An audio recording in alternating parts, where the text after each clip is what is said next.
भय भय सबको होता है, चाहे वो पशु हो, पक्षी हो या मनुष्य। वास्तविकता में मनुष्य भय को अपने साथ लेके ही जन्म लेता है। तो इस भय से भय कैसा? यदि भय बुरा भाव होता तो क्या इसे हम अपने साथ लेकर जन्म लेते? वास्तविकता में भय हमें आगे बढ़ने के लिए प्रेरित करता है।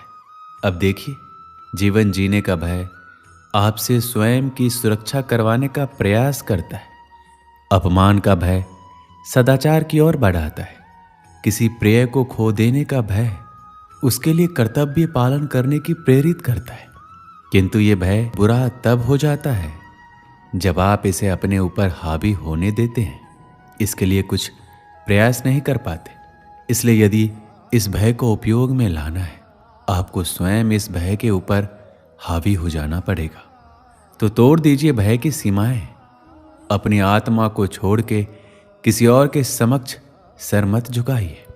और स्मरण रखिए, जब अंधकार से डरना छोड़ दोगे तभी दीपक बनकर प्रकाश दे पाओगे। श्री कृष्ण कहते हैं, जिनके अंदर डर स्वाभाविक है उनको अपने दिमाग और मन को एक बात समझानी होगी। अगर मुझे अच्छी जिंदगी जीनी है तो मुझे इस डर को जीतना होगा, और इसके लिए मुझे योजना पूर्वक एक के बाद एक कदम उठाने पड़ेंगे। खुद को यकीन दिलाना ही होगा कि वक्त रहते ही खुद को बदलना पड़ेगा। अगर हम नहीं बदले तो वक्त ने बदलने की कोशिश की तो बड़ी तकलीफ होगी। पहले आप खुद से सवाल कीजिए, क्या मैं डर के वजह से आगे नहीं बढ़ रहा हूं? क्या डर के वजह से मुझे सफलता नहीं मिल रही है? अगर आपका उत्तर हां है तो चलो डर के अंदर जाते हैं। हमें ध्यान से समझना पड़ेगा, हमें डर क्यों लगता है? क्योंकि हमारे अंदर आत्मविश्वास की कमी है। फिर सवाल आता है, हमारे अंदर आत्मविश्वास क्यों कम है? क्योंकि जिस क्षेत्र में हम सफलता हासिल करना चाहते हैं उस क्षेत्र के बारे में हमारा ज्ञान अधूरा है। इसके लिए जिस क्षेत्र में सफलता हासिल करनी है उस क्षेत्र के प्रति जितना हो सके उतना अभ्यास करना है और ज्ञान हासिल करना है, जिससे हमारे भीतर आत्मविश्वास आए और जिससे कुछ हद तक हमारा डर कम हो जाएगा। भगवान श्री कृष्ण कहते हैं, अगर किसी काम को हमें नहीं करना है तो हम बहाने देते हैं। काम में मन नहीं लगता इसलिए उस काम को बाद में करूंगा करके टाल देते हैं।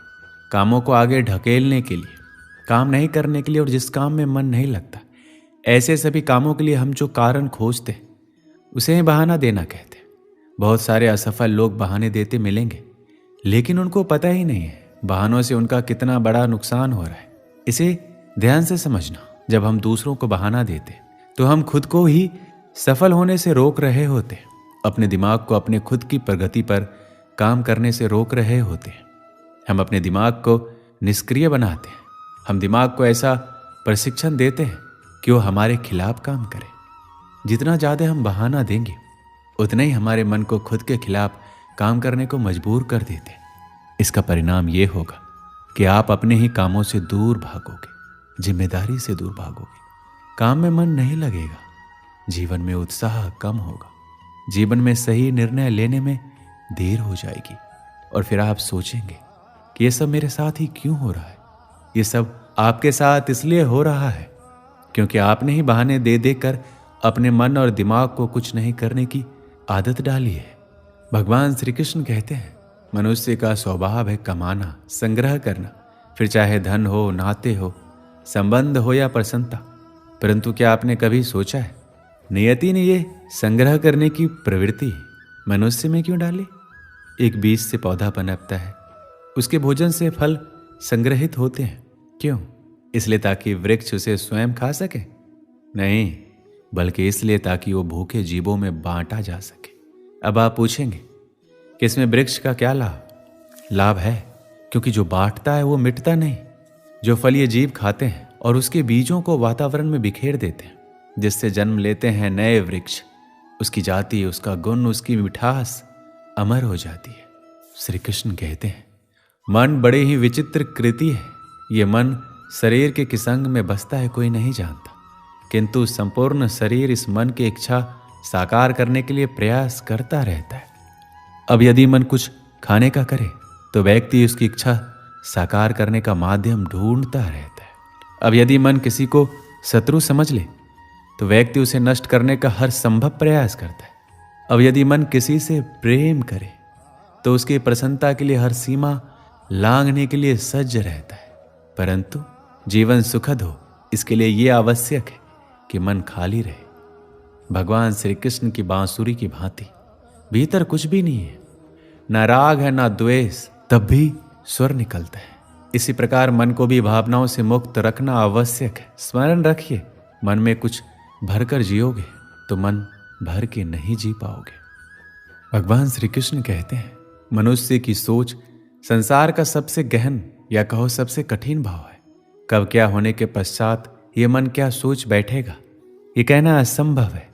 और यही सोच कई बार हमारे मन में हीन की भावना ले आती है। हम सदा हमसे ऊपर की श्रेणी के व्यक्तियों को देखते हैं, उनके जीवन का विश्लेषण करते हैं और फिर स्वयं को हीन समझ लेते हैं। इसके पास इतना धन है, उसके पास कितना बल है और मेरे पास कुछ भी नहीं। मैं कितना हीन व्यक्ति हूँ, संसार के लिए मैं कुछ भी नहीं हूँ। होता है ना ऐसा, किंतु ऐसा नहीं है। आपके पास भी बहुत कुछ है। पलट के देखिए, किसी भूखे व्यक्ति को केवल एक रोटी मिल जाए तो भले ही दूसरों के लिए वो अन्न का दाना होगा, किंतु इसके लिए वो भोज से कम नहीं है। इसलिए जब भी मन में हीन की भावना जागे, अपनों की ओर देखिए, उनकी ओर पलटिए। आपको विश्वास हो जाएगा कि भले आप ये मानते हैं कि संसार के लिए आप कुछ नहीं हैं, कुछ लोगों के लिए आप संपूर्ण संसार है, तो जो आपका संसार है उसमें प्रसन्न रहना सीखिए। हमारे पास अक्सर बहुत लोग आते हैं, कुछ को हम समय देते हैं, कुछ का हम तिरस्कार करते हैं, किंतु तिरस्कार कभी नहीं करना चाहिए। किसी व्यक्ति के आपके पास आने के 3 मुख्य कारण होते हैं, भाव, अभाव और प्रभाव। यदि कोई आपसे प्रेम भाव से आए तो उसे प्रेम दीजिए, सम्मान दीजिए। यदि कोई आपके पास अभाव में आए तो उसकी आवश्यकता को समझिए और जितना हो सके स्वयं से उसकी सहायता कीजिए। और यदि कोई आपके पास प्रभाव के कारण आए तो उसे समुचित सम्मान दें। तो खुद को भाग्यशाली समझे कि कोई आपके प्रभाव में है, किंतु तिरस्कार कभी ना करें। तिरस्कार जन्म देता है कुंठा को, और कुंठा किसी को भी आपका शत्रु बना देती है। इसलिए मित्र बनाइए, आनंद लीजिए और मेरे साथ कहिए राधे राधे। जीवन में समय चाहे जैसा भी हो, अपनों का साथ बड़ा आवश्यक होता है। सुख हो तो बढ़ जाता है, दुख हो तो बढ़ जाता है। अपनों के साथ समय कब बीत जाता है पता ही नहीं चलता, है ना। किंतु सोचिए, यदि आपको किसी ऐसे स्थान पर छोड़ दिया जाए जहां आपका कोई संबंधी ना हो, आपका कोई अपना ना हो, कोई मित्र ना हो, तो क्या होगा। एक एक क्षण कितना लंबा लगने लगेगा। तब तक लगेगा जब तक आप किसी को अपना नहीं बना लेते। अब प्रश्न ये उठता है, आपका अपना कौन है? वो संबंधी जिनके साथ आप रक्त से जुड़े हैं, या वो मित्र जिनके साथ आप बालपन से पले बढ़े हैं, या वो सहकर्मी जिनके साथ आप काम करते हैं? नहीं, अपना वो है जो विपत्ति में काम आए। अपनों की परख समय की कसौटी पर की जाती है। श्री कृष्ण कहते हैं, कभी आपने सोचा है इस संसार में हम सबसे अधिक किससे जुड़े हैं? कोई कहेगा माता पिता, कोई कहेगा मित्र, कोई कहेगा पत्नी, तो कोई कहेगा संतान। नहीं, यदि इस संसार में हम किसी से जुड़े हैं तो वो है समय। समय ही हमारा भूत है, समय ही हमारा वर्तमान है और समय ही हमारा भविष्य। और हम क्या करते हैं? सबसे अधिक जुड़े समय को, सबसे बहुमूल्य संपत्ति को हम नष्ट कर देते हैं। कोई भविष्य के ऊंचे सपनों को बुनता है, कोई बीते कल को कोसता है, किंतु तनिक सोचिए, बीता कल आपके सोच विचार करने से बदलने नहीं वाला। और भविष्य के विषय में सोच विचार करके यदि आप अपना वर्तमान नष्ट कर रहे हैं तो आपका भविष्य भी बीते कल की भांति ही होगा। इसलिए आज के विषय में सोचिए, उसे उत्तम बनाइए। श्री कृष्ण कहते हैं, स्वप्न और लक्ष्य कितने समान लगते हैं। इन दोनों की व्यक्ति कल्पना करता है, इन दोनों को व्यक्ति पाना चाहता है, और ये दोनों पूर्ण तो व्यक्ति स्वयं को भाग्यशाली भी समझता है। किंतु इन दोनों में अंतर है। अंतर ये कि स्वप्न के लिए बिना मेहनत की नींद चाहिए और लक्ष्य के लिए बिना नींद की मेहनत। जो व्यक्ति स्वप्न देखने में रह जाता है उठने के पश्चात उसके हाथ खाली रह जाते हैं। और जो व्यक्ति मेहनत करता है, सोते समय उसके हाथ उसका लक्ष्य होता है। इसलिए सपने भी देखिए तो लक्ष्य समझ के। संसार में आपको कई ऐसे लोग मिलेंगे जो आपको बताएंगे कि क्या करना है, किंतु उससे भी अधिक महत्वपूर्ण बात यह है कि क्या नहीं करना है। आज मैं आपको ऐसी 3 बातें बताऊंगा जो आपको जीवन में नहीं करनी है। पहली बात, आनंद में कभी वचन मत दो। आनंद आपके तर्क को हर लेता है और फिर आनंद में दिया गया ये वचन बाद में गले की फांस बन जाता है। दूसरी बात, क्रोध में कभी उत्तर मत दो। क्रोध आपके विवेक को खा जाता है, भविष्य दृष्टि को बाधित कर देता है और फिर कुछ क्षण के लिए आया ये क्रोध और इसमें दिया गया उत्तर बाद में जीवन भर के लिए प्रश्न बन जाता है। तीसरी बात, कभी भी दुख में निर्णय मत लो। दुख आपके सोचने समझने की क्षमता को सीमित कर देता है और दुखी मन से लिए गए निर्णय सदा दुख ही देते हैं। सच कहा जाए तो वचन, उत्तर और निर्णय कभी भी जीवन में सोच विचार करके ही लेने या देने चाहिए। सोच विचार करके कार्य करोगे तो इस संसार में किसी भी समस्या का हल आसानी से मिल जाएगा। हम सबके जीवन में कभी न कभी पत्थरों का योग होता ही है। ये संसार हम पर कभी न कभी पत्थर बरसाता ही है, कभी हमें बुरा समझकर, कभी असफल मानकर, कभी हमें बुद्धिहीन मानकर। कारण बहुत सारे हैं, किंतु इन पत्थरों से हमें चोट खानी है या नहीं, ये हमारे हाथ में है। या तो आप इन पत्थरों से चोट खाकर आंसुओं से डूबे रह सकते हैं, और यदि आप चाहें तो इन पत्थरों से सेतु बनाकर समस्या का सागर पार कर सकते हैं। निर्णय आपका है। ये पत्थर प्रतीक है हमारी निंदा का, हमारी आलोचना का, और जो इस आलोचना को नकारात्मक ले गया वो केवल कष्ट ही पाएगा, और जिसने इस आलोचना को विकास का आधार बना लिया वो सफलता के शिखर चढ़ेगा। इसलिए स्मरण रखिएगा, आलोचना आपका शत्रु नहीं, आपका सबसे बड़ा मित्र है।